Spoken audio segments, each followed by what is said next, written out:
The restaurant was loud with morning chatter, forks clinking, and coffee machines hissing until the moment everything shattered. A ruthless thug suddenly struck a 78-year-old widow across the face so violently that she collapsed onto the cold tile floor. Gasps rippled across the room, but no one moved. Fear froze every witness in place.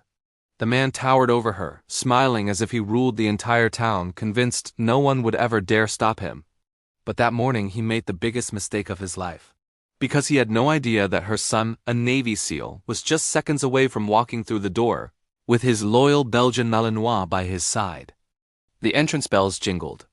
Javier Hale stepped inside wearing a simple gray hoodie, dusty jeans, and worn boots from the long drive home. Titan, his alert black and tan Malinois, moved beside him like a shadow. Javier had returned to town for a surprise visit, hoping to take his mother out for breakfast. But the instant he stepped in, Titan froze, ears razor-sharp. Javier followed the dog's gaze and his heart nearly stopped. His mother lay trembling on the floor, her hand against her bruised cheek, while a huge man with greasy hair and an arrogant smirk stood over her like a predator. Javier didn't breathe. He didn't blink. He simply stepped forward. "Mama?"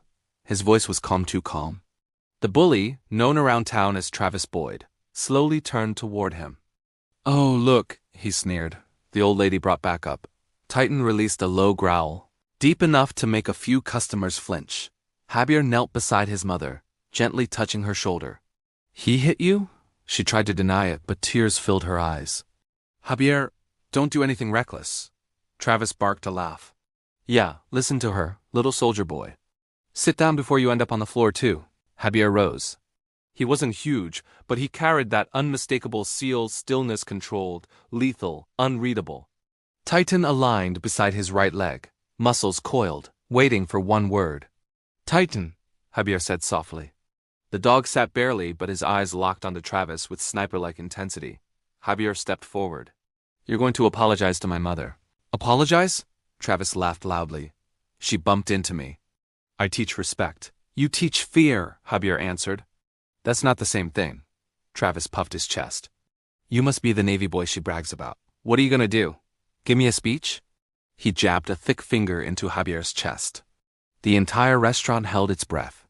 Javier didn't move, but Titan stood, hair raised in a line of sharp bristles. "I'm giving you one chance," Javier said quietly. "Leave," Travis smirked. "No, I think I'll put you next to her on the floor." He threw a punch. But Javier had faced worse in war zones most people only see on maps. His hand shot up, catching Travis's wrist mid-air with razor precision. With a quick twist, he forced the man to his knees. Pain distorted Travis's face as customers stood in shock. "Let me go." Travis howled. "That depends on Titan," Javier said calmly. The Malinois stepped forward, baring his teeth, growling so deeply the walls seemed to vibrate. Travis froze completely. Javier leaned closer. "You hit an elderly woman. You used your size because you thought no one stronger than your ego would challenge you. You forgot something." He tightened his grip. "There's always someone better trained."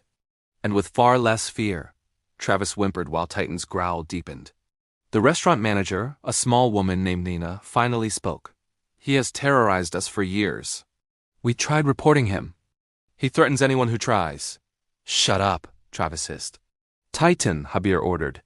The dog lunged just close enough that Travis felt the heat of his breath and fell backward in panic. Javier didn't smile. "You won't threaten anyone again." His mother slowly stood with the support of a table. "Javier, that's enough." He looked at her, really looked, and immediately softened. This wasn't about revenge, it was about honor. About the woman who raised him, who sacrificed everything so he could serve his country. Javier released Travis's wrist. "Get out. And the next time you even think about hurting someone, remember this moment." Travis staggered out of the restaurant, shocked, silent. For a few seconds, the room stayed absolutely still. Then a teenage boy whispered, "Sir." "Thank you." The entire restaurant erupted. Applause, relief, gratitude, years of fear melting away at once. Customers thanked Javier, praised Titan, and admitted they wished they had found the courage to act earlier. An elderly man wiped a tear. "You reminded us we don't have to let fear control our lives." Javier nodded. "Courage doesn't mean you're never afraid. It means you act anyway." As he sat beside his mother, she whispered, "Your father would be proud." Javier smiled softly. resting a hand on Titan's head. I hope so. Outside, the warm morning sun lit up the quiet street. Inside, the weight of fear finally lifted. And the widow who had been struck now sat surrounded by a community that would never stay silent again. All because her son walked through that door at the exact right moment.